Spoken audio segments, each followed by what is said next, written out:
Assalamualaikum warahmatullahi wabarakatuh. Selamat siang semuanya anak-anak. Hari ini kita akan belajar tentang pertidaksamaan irasional. Tentunya di matematika wajib ya. Eh, dan di sini saya kasih tahu untuk KD dan indikator pencapaian yang akan kita capai untuk pertemuan hari ini adalah menjelaskan pertidaksamaan irasional satu variabel dan menentukan himpunan penyelesaian dari pertidaksamaan irasional satu variabel. Nah, sebelumnya untuk pertemuan kemarin, minggu kemarin kita itu belajar tentang pertidaksamaan rasional. Dan pertidaksamaan rasional adalah pertidaksamaan yang berbentuk pecahan. Di mana kalian kemarin sudah mempelajarinya, langkah-langkah dalam menyelesaikan pertidaksamaan rasional itu ada beberapa step yang harus kalian kuasai. Seperti yang pertama, ruas kanan wajib dienolkan dahulu. Berarti semisalkan ruas kanan ada suatu konstantanya, kalian pindahkan ke ruas kiri. Kemudian sederhanakan menjadi pecahan yang paling sederhana. Setelah kalian membuat menyederhanakan pecahan tersebut, baru kalian ke syarat berikutnya, yaitu pembuat nol pembilang dan pembuat nol penyebut. Setelah itu bikin garis bilangan. Oke, sekarang kita lanjutkan ke pertidaksamaan irasional. Tapi sebelumnya saya ingin tahu nih, apa sih yang kalian tahu tentang irasional sendiri? Nah, di sini saya jelaskan. Nah, bilangan irasional adalah bilangan non negatif. Di situ bentuknya semisalkan akar A kalikan akar A sama dengan A. Bilangan akar, bentuk akar jika dikuadratkan berarti hasilnya adalah angka itu sendiri. Misalkan akar 2 dikalikan akar 2 berarti hasilnya 2 ya. Akar 3 kalikan akar 3 berarti hasilnya adalah 3 gitu.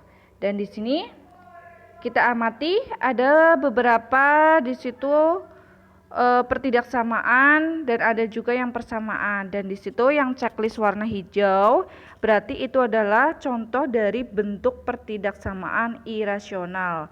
Berarti pertidaksamaan irasional adalah pertidaksamaan yang berbentuk akar. Nah, kali ini yang akan kita bahas adalah akar berbentuk linear dan akar berbentuk fungsi kuadrat ya. AX plus B itu linear dan AX kuadrat plus BX plus C adalah bentuk kuadrat. Nah, di sini pertidaksamaan bentuk akar itu bentuk umumnya akar Fx kurang dari sama dengan akar Gx sampai akar Fx lebih dari akar Gx. Di sini penyelesaiannya itu ada syarat khususnya. Di dalam akar itu wajib lebih dari sama dengan 0. Jadi semisalkan yang di dalam akar cuma fx saja, berarti fx harus lebih dari sama dengan 0. Nah, di sini langkah-langkahnya. Yang pertama adalah mengubah pertidaksamaan dalam bentuk umum. Yang tadi. Yang kedua, menghilangkan tanda akar dengan mengkuadratkan semua ruas. Yang ketiga, menetapkan syarat bagi fungsi yang berada di dalam tanda akar harus selalu lebih atau sama dengan 0. Tadi saya bilang ya, yang ada di dalam akar wajib lebih dari sama dengan 0. Kemudian kalian bikin garis bilangan dan menentukan irisannya. Contoh soal di sini. Yang pertama, akar X otomatis di sini perintahnya tentukan himpunan penyelesaian dari akar X min 5 kurang dari 3. Di sini langkah pertamanya adalah syarat yang di dalam akar wajib lebih dari sama dengan 0. Bu, yang akarnya yang ada akarnya itu ruas kiri saja. Ya udah, kalian kerjakan yang ada akarnya yaitu di dalam akar wajib lebih dari sama dengan 0. Kalian harus lihat dulu soalnya. Yang di dalam akar adalah X min 5. Otomatis kalian syarat pertama menjadi X min 5 lebih dari sama dengan 0. Oke.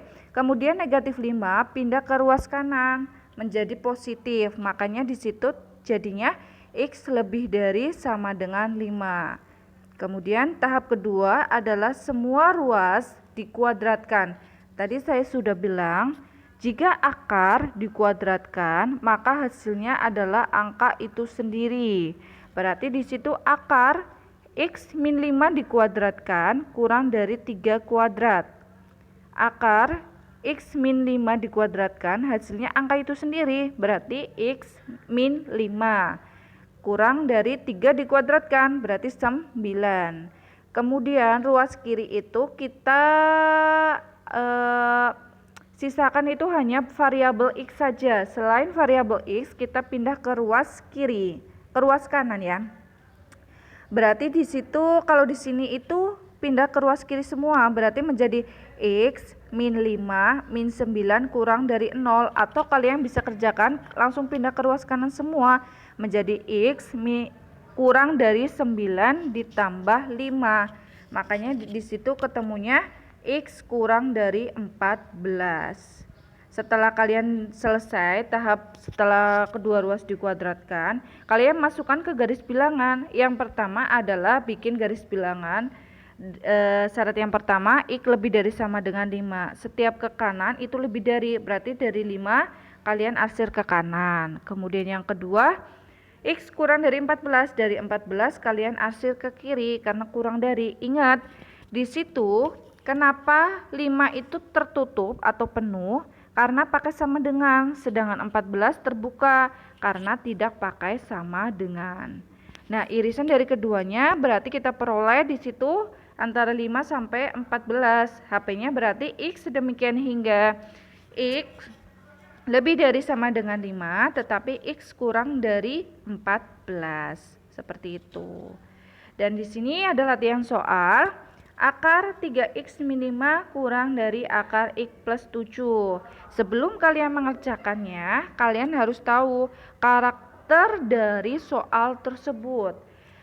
Kedua ruas itu berbentuk akar, berarti nanti syaratnya ada dua. Yang pertama, di dalam akar yang ruas kiri wajib lebih dari sama dengan 0, dan ruas kanan yang di dalam akarnya juga harus lebih dari sama dengan 0, baru nanti kedua ruas dikuadratkan. Jadi ada 3 ya, ada 3 nanti kalian dapetin. Yang pertama 3X min 5 lebih dari sama dengan 0, itu kalian selesaikan, pindah semuanya ke ruas kanan. Dan yang kedua X plus 7 lebih dari sama dengan 0, dan yang terakhir adalah kedua ruas dikuadratkan. Silakan dicoba, dan nanti pembahasannya kita lanjutkan di WhatsApp ya. Kita diskusi di WhatsApp. Oke, terima kasih buat hari ini. Saya tunggu di WhatsApp ya. Terima kasih. Semangat belajar terus dan tetap jaga kesehatan. Terima kasih. Wassalamualaikum warahmatullahi wabarakatuh.